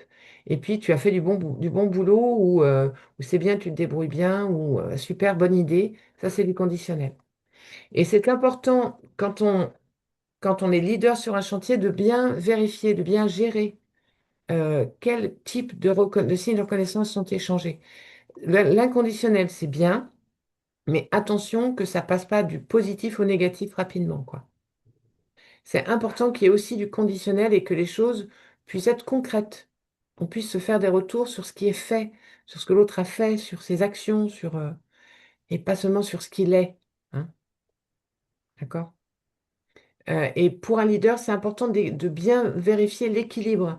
Quand on commence à avoir énormément de signes de reconnaissance inconditionnels, qu'ils soient positifs ou négatifs, quand il n'y a plus que ça dans une équipe, là, là, il faut bien recaler les choses parce que ça peut dériver. Quand une équipe fonctionne bien, en fait, elle est capable de se donner tous les types de signes de reconnaissance, mais de façon équilibrée. Et puis en général, il n'y a pas de négatif inconditionnel, quoi. On va avoir du négatif conditionnel, du positif conditionnel et puis du positif inconditionnel. Mais un groupe qui fonctionne bien, il n'y a pas de négatif inconditionnel. Ok. Bon. Je vois que le temps passe, hein, il est déjà 13h17, dites donc. Mais oui. Déconnecté de la visio, serait-il possible de me faire rentrer à nouveau SVP? Il y a un post-it. Oui. Il y a Oh, quelqu'un bah, qui a c'est ça, été pas mal. déconnecté, qui est encore sur Klaxoon, mais il est déconnecté de la visio. Ok, ok, bah, j'ai vu ça. Comment Ok. ça se fait qu'il y a des gens qui se soient déconnectés? Bon, ça aussi, je vous l'enverrai. Alors, quand je vous dis je vous enverrai le tableau, je fais une extraction, une image, et puis je vous l'envoie, hein. J'ai vu qu'il y avait des questions sur le tableau tout à l'heure par rapport au cadre. S'il y avait moyen que je l'envoie pour en faire, comment c'était demandé? Euh, Organisé par Action Préco pour visualiser une prévision d'orgas. Euh, non, pas en ce qui concerne le cadre relationnel. Encore une fois, ça peut pas être un, c'est pas une prévision d'orgas. Il faut vraiment que vous soyez à l'écoute des besoins des gens, quoi, et que vous leur permettiez de les exprimer, de quoi ils ont besoin. Et puis là, vérifiez qu'est-ce qu'ils se disent, comment ça s'est dit, vérifiez ce que vous dites aussi.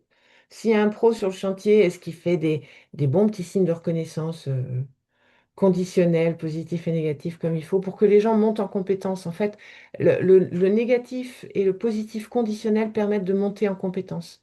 Ça permet à la personne d'avancer, quoi, en termes de monter en compétence et de l'accompagner de façon constructive.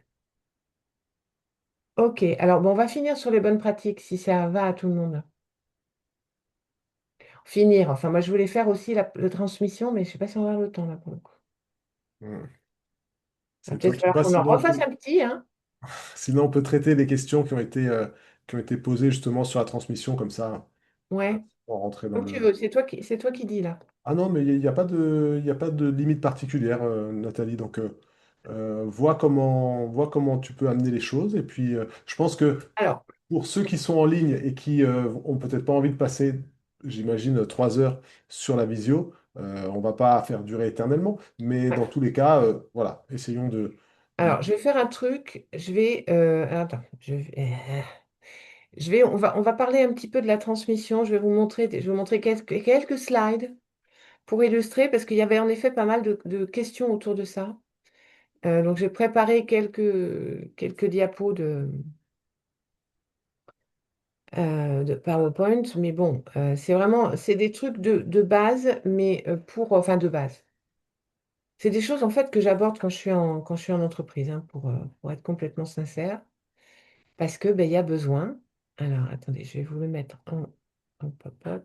Euh, Alors Nathalie, je peux déjà te dire qu'il y a Stéphane qui est vraiment ravi de l'expérience qu'il est en train de vivre ici. Donc il dit n'avait pas particulièrement d'attente et là il découvre une vraie pépite avec ce conseil de pro. Donc ça t'est Ah, adressé, je voulais quand même te le signaler. super, merci beaucoup. Donc, Euh, gérer le groupe sur un chantier participatif, si on part du point de vue qu'en effet les gens viennent apprendre, hein, c'est ça la base. D'accord? C'est des bénévoles qui viennent apprendre.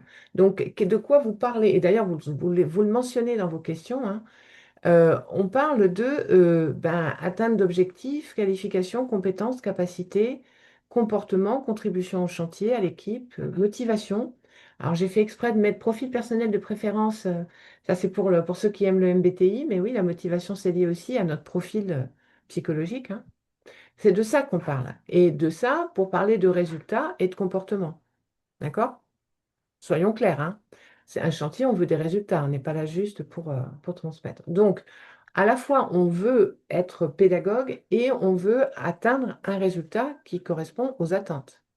Donc, c'est pas simple. Et donc, ce dont il faut parler, et c'est pas évident parce qu'on est chez Twiza, mais quand même, c'est la performance. Alors, c'est un gros mot, mais c'est de ça qu'on parle en fait. Donc, supposons que, on veuille le définir. Voilà, moi, la définition que je propose, c'est le plafond ou maximum réalisable par un individu ou une équipe au cours d'une action, un challenge, une épreuve matérialisée par le résultat atteint sur une échelle de niveau possible. C'est-à-dire qu'on n'est pas obligé d'être tout de suite au top. La performance, c'est pas une norme qui serait au top, c'est juste de quoi je suis capable en fonction de mon niveau de compétence aussi et des moyens dont je dispose. D'accord? Je vais faire un superbe badigeon si j'ai les bons matériaux pour le faire. Si j'ai pas les bons, euh, je vais faire un bel enduit de terre si ma terre d'excavation a la bonne composition. Sinon, ça risque de pas être beau au final, quoi. Puis ça a craqué de partout, c'est pas bon. Donc, il n'y a pas que ma compétence, il n'y a pas que ma motivation, il y a aussi d'autres éléments. C'est-à-dire qu'on va distinguer le niveau de performance, c'est-à-dire le résultat atteint, et les facteurs de performance qui a contribué à ces résultats. D'accord? C'est pas la même chose du tout. Donc, supposons que ma mission soit de faire une tarte aux prunes. De quoi ai-je besoin pour faire une magnifique, splendide tarte aux prunes? Excellente, surtout. Je veux bien que vous le disiez à l'oral, hein. Vous osez ouvrir vos micros. Suggestion. De Un quoi j'ai besoin? plat, Ah, pardon, quoi? un plat, Un plat, c'est pas mal. Donc des ustensiles, hein, je résume, hein, je synthétise, ouais. Des Quoi? prunes. Des prunes, c'est mieux. De quoi faire de la pâte. Absolument, les bons ingrédients pour la pâte, ouais. Du temps, Du temps, exact. un four, Un four, absolument. De l'amour pour ceux qui vont le manger. Là, c'est intéressant. Parce que là, tout ce que vous disiez, c'était la grande composante tout en haut, là. L'amour pour ceux qui vont le manger, on pourrait le mettre quel mot là-dessus? Qu'est-ce que ça... Le fait que j'ai de l'amour pour ceux qui vont le manger, c'est quoi? Ça va me donner quoi? de la motivation, Yes, l'intérêt. absolument. Partage. De la motivation. Donc, en fait, il me faut, parce que vous ne l'avez pas dit, mais c'est quand même important, il me faut aussi des compétences. Il me faut un savoir-faire. D'accord? C'est mieux, hein, parce que vous-même, faire une tarte aux prunes, c'est pas si simple, ça se développe. Donc, il me faut de la compétence, il me faut de la motivation, donc il faut que j'ai envie de le faire, et puis il faut que j'ai les moyens de le faire, ça c'est le pouvoir faire. Et le pouvoir faire, on va voir que c'est... Voilà. La compétence et la motivation, ce sont ce qu'on appelle les leviers de l'autonomie. Plus je développe ma compétence, plus je développe ma motivation, plus je développe mon autonomie. D'accord? Et le contexte. Le pouvoir faire là-haut, là, c'est l'affaire de qui? Qui est responsable du contexte sur un chantier participatif?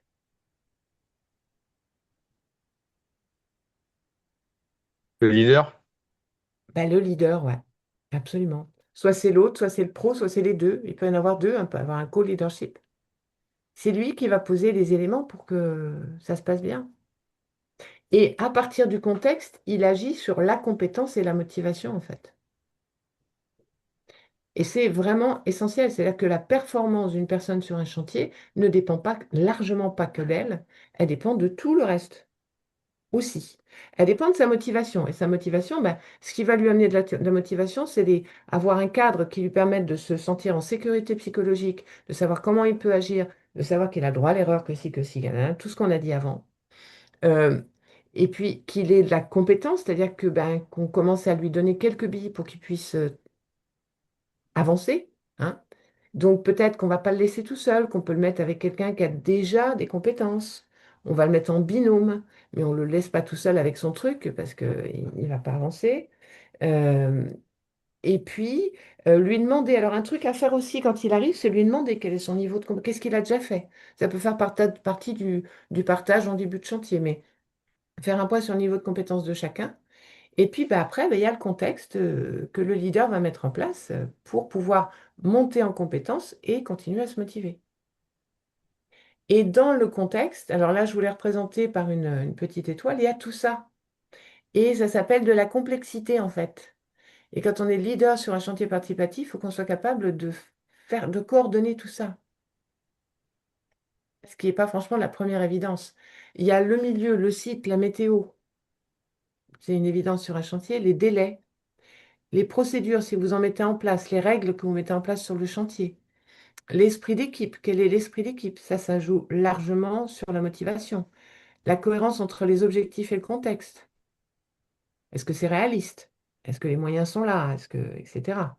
Votre gestion du groupe, quelles relations vous mettez en place avec les gens, quelle reconnaissance, la clarté des directives, des objectifs, les moyens techniques, les moyens financiers, les moyens humains. Ben, c'est tout ça. Réussir à coordonner tout ça, sachant que ben, ça peut varier au fil du temps, quoi. Quand la météo est mauvaise, ça peut donner un coup sur le moral parce qu'on ne va pas tenir les délais.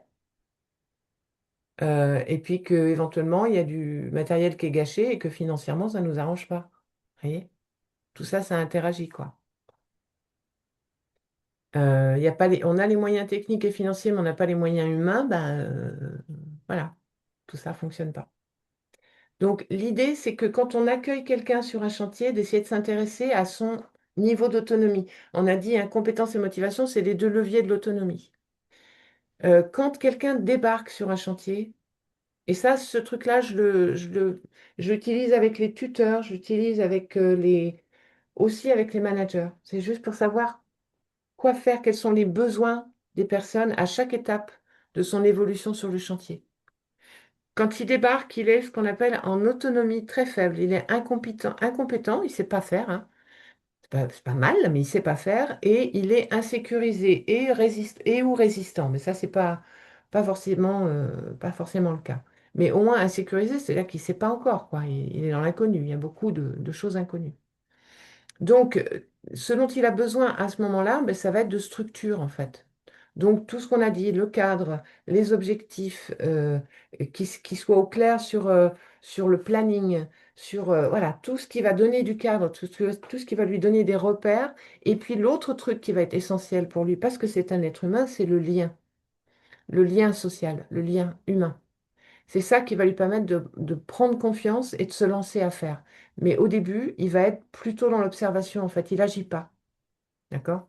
C'est pas qu'il n'a pas envie d'être là, hein, mais c'est qu'il ne sait pas faire. Donc, il n'agit pas. Il observe. La deuxième étape, si on fait les choses bien, eh ben, il sera beaucoup plus confiant. Il sait toujours pas faire, mais là, il a envie.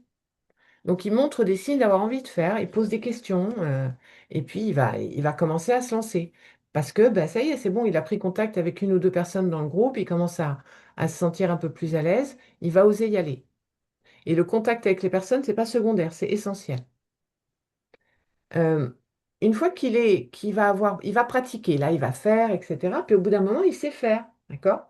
Et étonnamment, il y a une petite baisse de motivation. Il ne redescend pas tout en bas, c'est-à-dire qu'il agit toujours, hein, mais il est un petit peu plus, voilà, un peu moins, il y a moins le feu sacré. Vous l'avez peut-être vu ça. On se dit, mais bon, qu'est-ce qui se passe? Pourquoi il... Ben, en fait, étonnamment, là, il a besoin de reconnaissance de son apport à lui, de ce qu'il fait. Il y a un petit côté égo. On est des êtres humains extrêmement intelligents, mais on a un ego.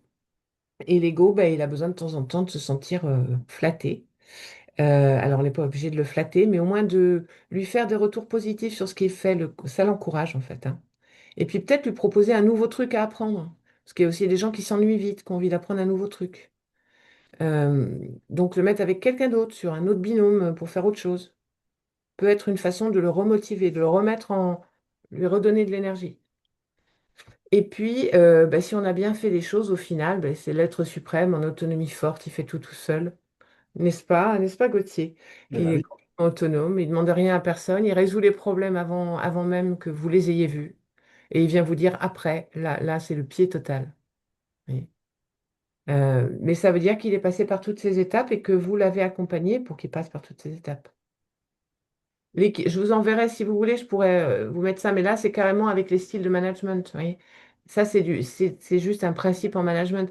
C'est pas quel manager je suis, c'est de quoi l'autre a besoin et je m'adapte aux besoins de l'autre pour l'accompagner, en fait. Et donc, je vais faire des choses différentes. D'abord, je vais structurer, ensuite, je vais mobiliser. Donc, je vais le former, je vais lui répondre à ses questions, on va discuter. Donc, ou je vais le mettre avec un tuteur. Ensuite, quand il est en autonomie modérée, c'est-à-dire qu'il sait faire, mais il n'est pas encore tout à fait, il est un peu moins actif, moins motivé. Là, ben, je vais l'associer. C'est bon, il sait faire, donc je vais m'appuyer sur sa compétence pour l'associer à une réflexion, à une recherche de solution, à un nouveau truc. Et puis après, je peux le responsabiliser. Et que quand il y a des nouveaux qui arrivent sur le chantier, ce soit lui qui s'en occupe, par exemple, quoi. Ça peut être une option. Voilà, je tenais là à vous avoir montré ça. Merci, merci. Beaucoup de commentaires très de Ouais. louanges, je dirais, dans les commentaires. Ah bon? Oui, Bon, oui, oui. C'est très intéressant. non, mais super. Très bien. OK. Oh, il y a Carole qui m'envoie des cœurs. Merci, Carole. Ouais, je suis pas très forte en webinaire. Moi, j'en fais jamais, hein, donc, c'est mon premier, hein, je tiens à le dire. Donc, je fais ça que je peux, hein. Bon, bah écoute, ça se voit pas plus que ça. Bon. Ce que je propose, c'est qu'il y a encore un sondage qui parlait de la charge mentale, justement. Qu'est-ce que selon votre, comment on va dire, votre personnalité, votre caractère, et selon la manière dont vous abordez les choses, qu'est-ce qui, vous prend le plus d'énergie? Est-ce que ça te dit que je le passe maintenant? On va le mettre, c'est sur le plan. Ben, je vais le lire dès qu'il est là, une seconde. Hop. Ah, bah, je l'ai pas partagé. Oh, bah, dis donc, on passe d'un sondage à l'autre, je n'ai même pas partagé les résultats dessus d'avant. Donc, bien entendu, si j'en ai parlé, je crois. Bien entendu, tout à l'heure, vous mettez bien en place des contrats assez clairs, très explicites dès le début.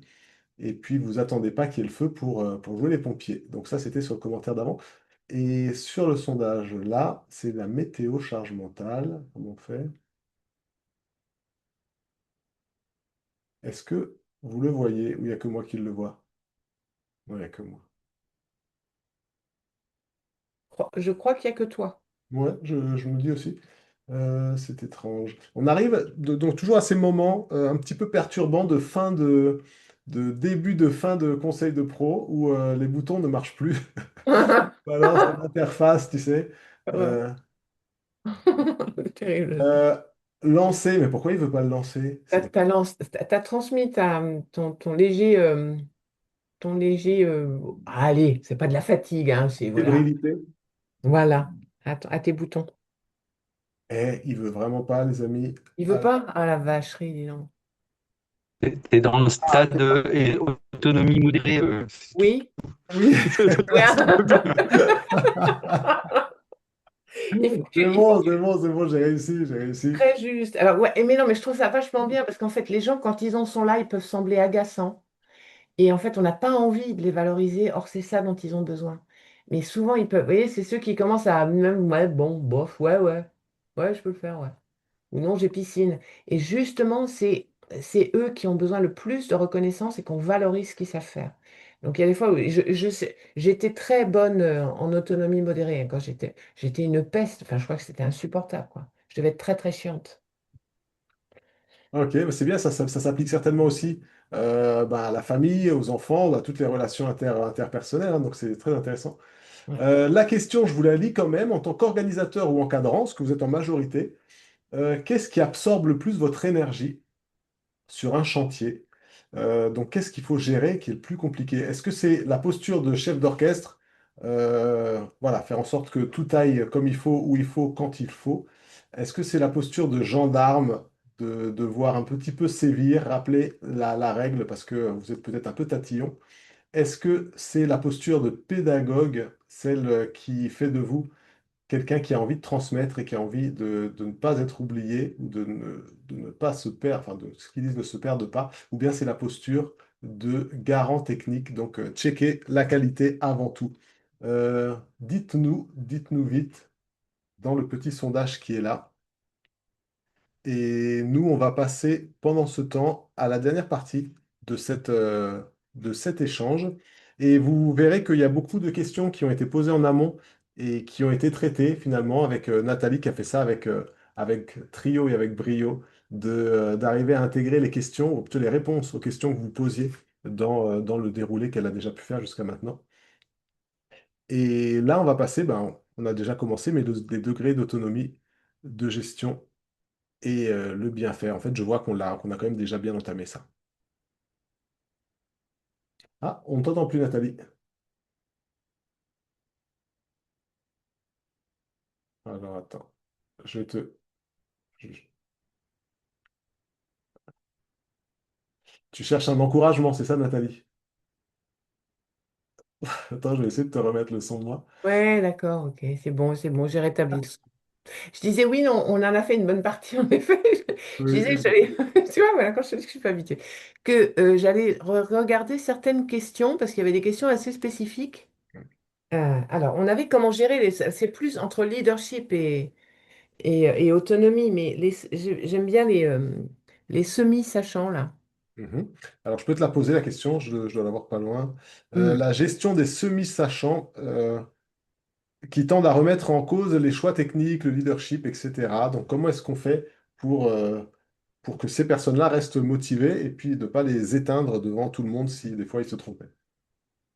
Alors, j'ai l'impression que c'est pas trop qu'ils se soient trompés, c'est qu'ils ont tendance à remettre en question les choix techniques.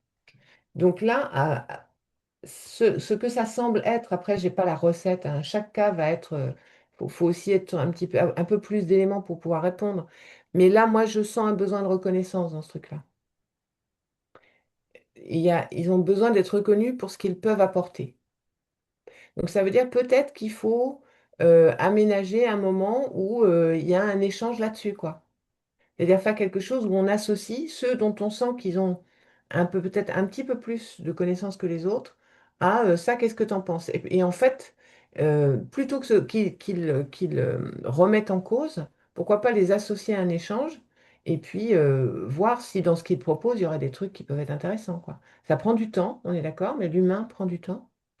Et c'est une façon de les remotiver et de les remettre dans l'action de façon constructive, on va dire, quoi. Ok. Sinon, ils vont juste critiquer. Ils vont finir par critiquer si jamais c'est des gens qui peuvent aller jusque-là. Ok. Est-ce que j'ai été claire dans ma réponse? Oui, je pense. Ouais. Et donc là, on a traité les semi-sachants, traitons les semi-ignorants. Pas formuler comme ça. Mais si par exemple, on voit que justement le résultat n'est pas là, c'est pas une question enfin, de caractère ou d'attitude, c'est vraiment que le résultat n'est pas vraiment à la hauteur des attentes. Qu'est-ce qu'on pourrait faire? Encore une fois, ça dépend vraiment de chaque cas particulier et de qui on a en face de Oui, soi. Mais toujours, mais je pense que c'est un tout, c'est comment est-ce que j'ai évalué la compétence de la personne au départ, avant de lui filer la tâche que je lui ai proposé de faire. Euh, Comment est-ce qu'elle est accompagnée? Si elle n'avait pas la compétence, est-ce qu'elle était seule ou avec quelqu'un d'autre? Et puis, ben, comment ça se fait qu'elle ne s'est pas sentie de venir dire qu'elle était en difficulté aussi? Et là, on en revient pour moi au cadre relationnel, quoi. Si elle l'a pas senti de venir dire non, là, clairement, je crois que je suis en train de merder ou ça va pas, j'y arrive pas, c'est que le cadre ne lui permettait pas de le faire. voilà, super intéressant. Donc c'était la Enfin, question. voilà, c'est un point de vue, hein. Il y avait une truc où j'avais envie de savoir, mais peut-être que la personne qui a posé la question n'est plus là. C'était Aline, je crois. Aline était encore là. Est-ce qu'il y a des gens qui disaient c'est moins facile qu'avant. Et c'est le avant qui m'intéresse toujours. Avant quoi? Là, il y avait des trucs autour de bien déterminer. Ah oui, il y avait aussi des questions autour et là, on parle peut-être aussi de leadership, c'est la répartition des rôles sur le chantier. Et c'est en lien aussi avec, en effet, ceux qui font bien, moins bien, etc. Le fait de bien déterminer, bien définir les périmètres euh, entre le leader, alors le ou les leaders d'ailleurs, entre le pro et l'hôte. La répartition des rôles peut être que euh, s'il y a un pro sur le chantier, moi je préconiserais que l'hôte prenne vraiment le rôle de gestion du groupe. Au-delà, peut-être laisser une part de transmission au pro, parce qu'il est là pour ça quand même, hein. Mais pour tout le reste, il faut vraiment que l'autre se concentre là-dessus. Est-ce que toutes les conditions sont là? Si jamais il voit qu'il y a des tensions, c'est lui qui s'occupe de ça, et c'est lui le médiateur. Euh, et c'est à lui en fait de développer ses capacités dans ce domaine-là. Euh, Moi, quand j'ai eu un chantier, c'était pas un chantier participatif, mais j'avais plusieurs artisans chez moi en même temps et j'étais la maîtresse d'œuvre, d'ouvrage, de tout, hein, je faisais tout. Vu que l'électricien se prenait le chou avec le maçon, il fallait que je gère les conflits, quoi. Bon, je suis équipée pour, mais c'est un vrai boulot, hein. Et j'étais pas là toute la journée, des fois, donc je faisais des constats en rentrant, hein, que là, ils ne s'étaient pas entendus, ces deux-là. Heureusement, mon plaquiste et mon électricien s'entendaient bien, mais l'électricien et le maçon, pas du tout. Donc, mais c'était mon boulot, ça, de m'occuper de gérer ces relations-là. Et je pense que oui, il y a à faire une répartition des rôles pour que tous les angles soient bien traités, quoi. Mm. Être à la fois hôte et sachant pro, c'est un sacré boulot. Il y a un truc qui peut être bien pour ça. Ah si, quand on est hôte et sachant, euh, c'est tout ce qui est, alors ça, je prends l'expérience que j'ai chez... Bon, c'est Vinci, c'est pas des gentils, hein, mais ils ont des bonnes techniques pour certains trucs. Entre autres, ce qui s'appelle briefing et débriefing. Le briefing de poste, c'est vachement important. Et je vois qu'il y a j'ai vu certains projets, certains chantiers Twiza, où le sachant est un conducteur de travaux ou une conductrice de travaux. La dernière que j'ai vue, elle annonçait comment elle annonçait le déroulement du chantier et la façon dont les choses se passent dans son annonce. Et elle parlait des briefings, des briefings, etc. Je me suis dit, waouh, elle bosse chez Vinci ou chez quelqu'un comme ça, quoi.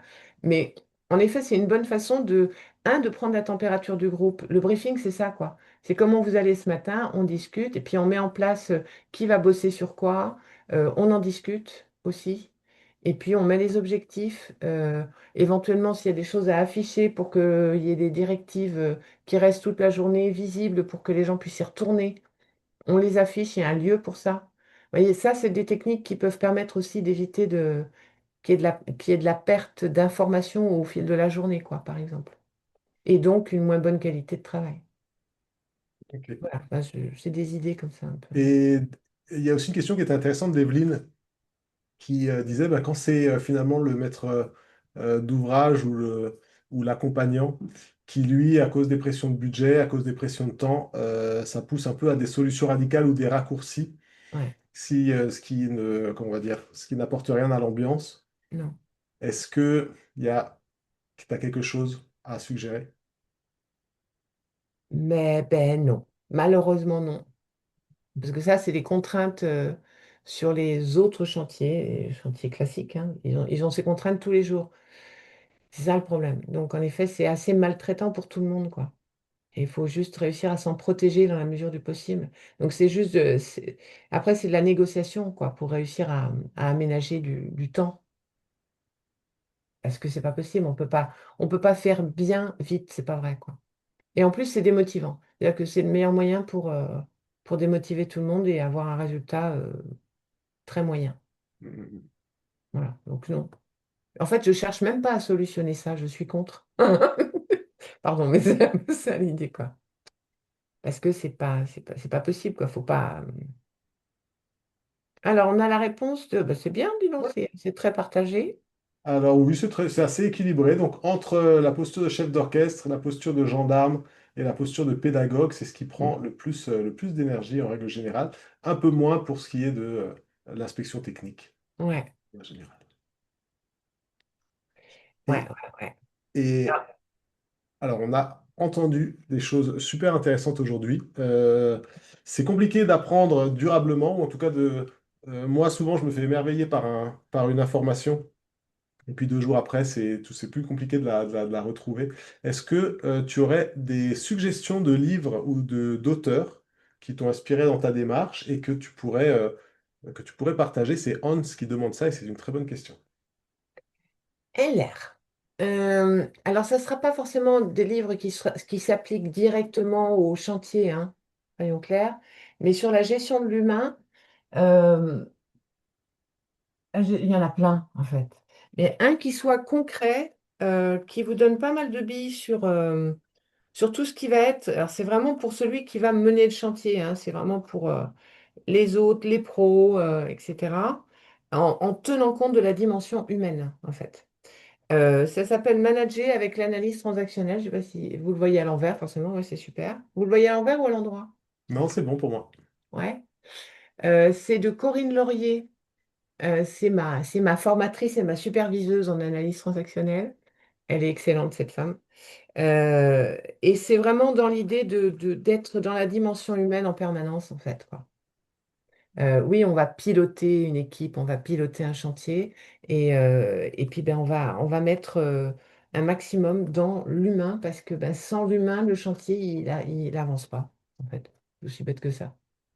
Donc, je trouve que c'est abordable, moi, mais après, voilà. Je vais essayer de voir si je peux vous conseiller d'autres trucs qu'on pourrait mettre peut-être avec le replay.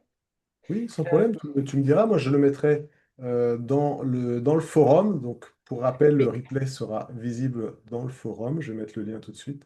mais là, on est vraiment sur à la fois travailler sur sa posture, mieux comprendre les fonctionnements des uns et des autres, affiner sa communication, être clair et cohérent sur ses messages, essayer de travailler sur la cohésion du groupe, etc. Et avec des idées qui sont franchement tout à fait abordables et faisables, quoi, dans ce bouquin-là, hein. Ok. Donc, je vous le recommande. Après, il y en aurait plein d'autres, mais ce sera les niveaux 2. Enfin, on fera un webinaire niveau 2 avec, Ouais, ça a été demandé. Justine a demandé un peu plus haut. Ah, c'est trop intéressant. Il faudrait en faire une deuxième. Donc, écoute, le message est passé. Et ok. puis, je pense qu'on arrive au bout tout doucement. Là, je vois que la participation. Quoique, il reste 36 personnes. Donc, il y a quand même un bon nombre d'entre vous qui êtes restés aussi longtemps. Ça nous fait très plaisir. Ouais, merci beaucoup parce qu'on a carrément dépassé la dose qui était prévue, hein, donc merci beaucoup. Merci pour ta générosité, Et vous Nathalie. m'avez donné de l'énergie, sachez, hein. J'étais fatiguée au début et maintenant ça va mieux. C'est fou, hein, comme ça requinque, hein. Moi aussi, bah, pour la dernière petite expérience ou petit partage d'expérience, euh, quand je faisais régulièrement des webinaires le vendredi avec Faisons le Mur et j'arrivais complètement épuisé, je partais gonflé de voir tous ces gens et Ouais. j'avais juste envie de dire je vous aime en me quittant. Je l'ai fait de temps en temps, mais ça doit paraître complètement démagogique, mais c'est vrai que en fait, cette présence-là, vous vous en rendez pas compte. Mais le fait d'être là, écouter, de participer, et ben, ça nourrit beaucoup Ouais. en Chouette. tant qu'intervenant. Ouais. Et je me permets un autre petit mot parce que j'ai croisé beaucoup de visages familiers, des noms familiers dans les participants à ce webinaire. Et je sais que voilà, certains d'entre vous, même la plupart, justement, sinon je ne me permettais pas de le dire, vous avez passé des moments compliqués sur les chantiers, parfois, parce que gérer un chantier, c'est pas facile, c'est toujours plus long, c'est toujours plus cher, c'est toujours plus douloureux que ce qu'on peut, que ce qu'on se souhaite à soi-même.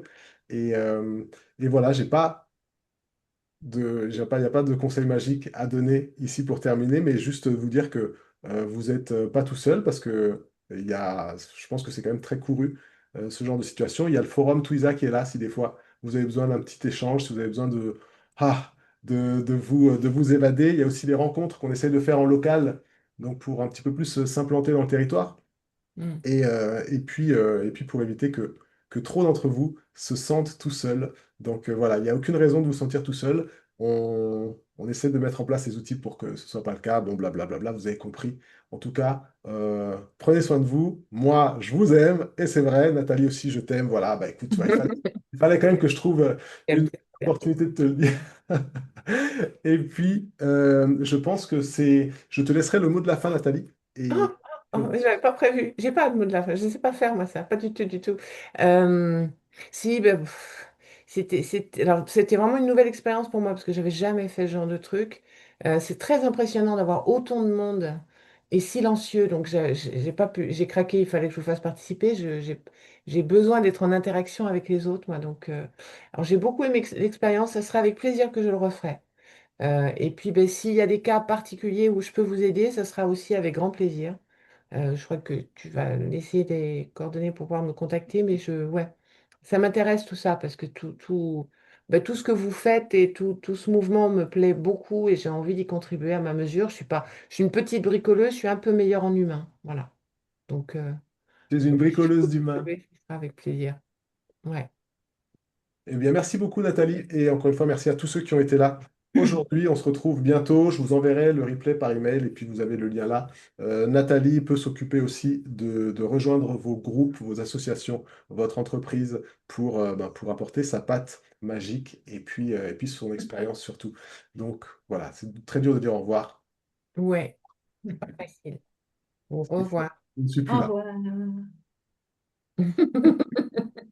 Au revoir à tous. Bon après-midi. Au revoir.